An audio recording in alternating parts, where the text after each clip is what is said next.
Hoje a gente vai mergulhar fundo numa das tensões mais interessantes e centrais da fé cristã, especialmente quando a gente olha pela lente da hermenêutica luterana. É a ideia de que a sabedoria de Deus aparece justamente naquilo que o mundo vê como fraqueza, como loucura.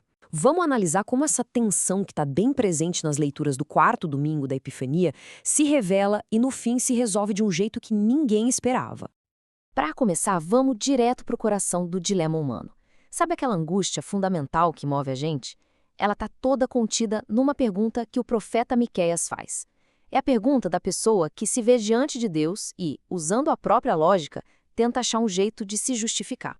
Essa pergunta aqui revela a nossa condição, aquilo que Lutero chamava de incurvatus in se, ou seja, a gente está sempre curvado sobre nós mesmos. É aquele impulso de perguntar o que eu preciso fazer, o que eu posso oferecer.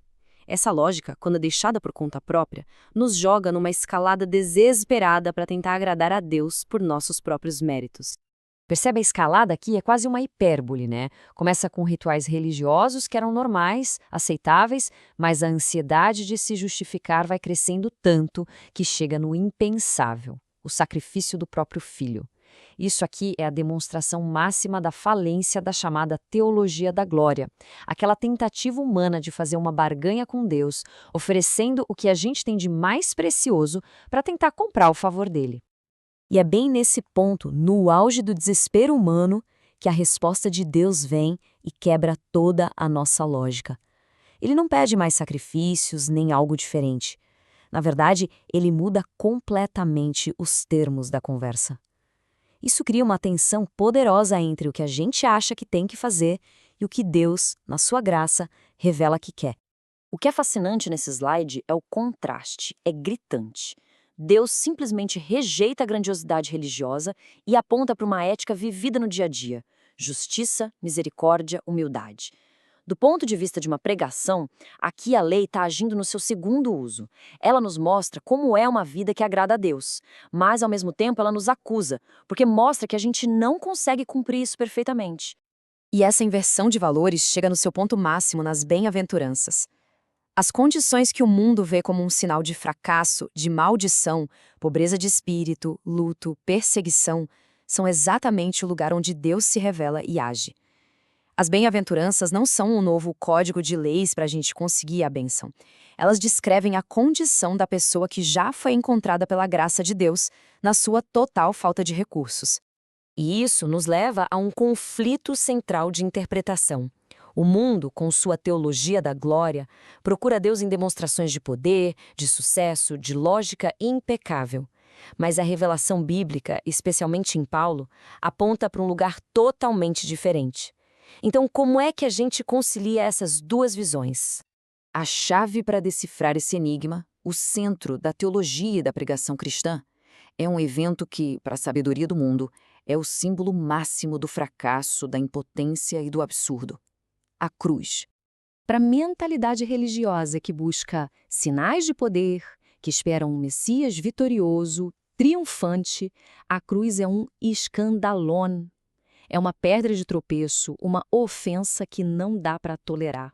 E para a racionalidade filosófica que busca uma sabedoria lógica, coerente, a ideia de um Deus que morre para salvar é morice, é uma tolice, uma loucura completa, sem pé nem cabeça.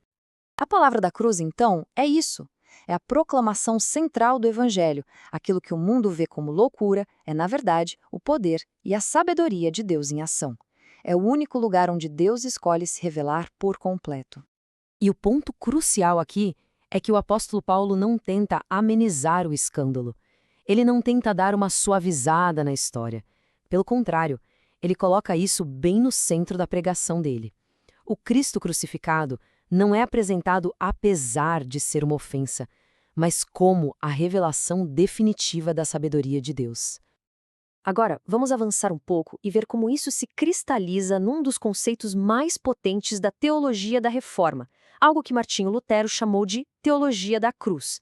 A ideia de que Deus age subcontrário, ou seja, ele age sobre a aparência do seu contrário. E essa citação aqui, nossa, ilustra essa estratégia divina com perfeição.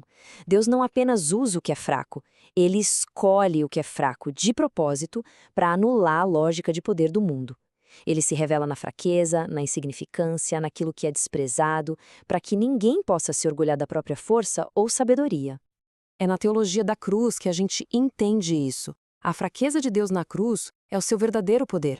É um poder que não esmaga o pecado de fora para dentro, mas que o derrota por dentro, assumindo a nossa condição de morte para nos dar vida.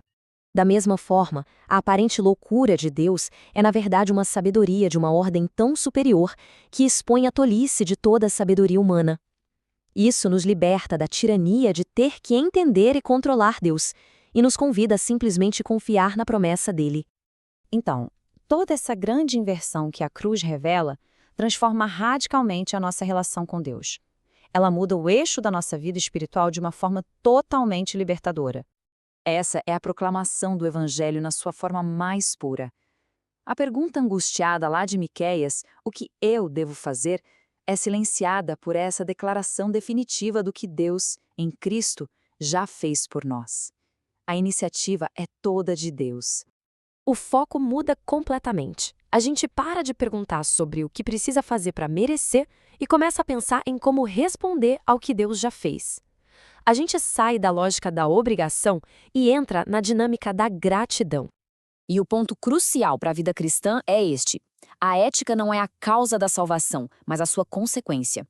Praticar a justiça e amar a misericórdia não são degraus para a gente subir até Deus, mas são o fruto espontâneo da fé, o fructus fidei, de quem já foi alcançado por Ele.